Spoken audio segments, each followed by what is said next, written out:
welcome to driver training. My name's Chris. Just answering a few of your questions this morning as I wait for the next student to get in, hence the mask. One of the questions is, do you guys still wear your masks during lessons? The answer is yes. We asked our students what they would prefer, and the vast majority said they would prefer if we both kept our masks on during the lessons. Now, we've got the wind deflectors at the top there.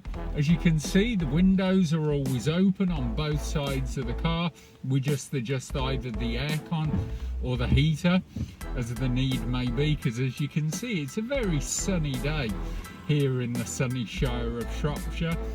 But yes, they asked for us to keep our masks on, so that's what we're doing at the moment.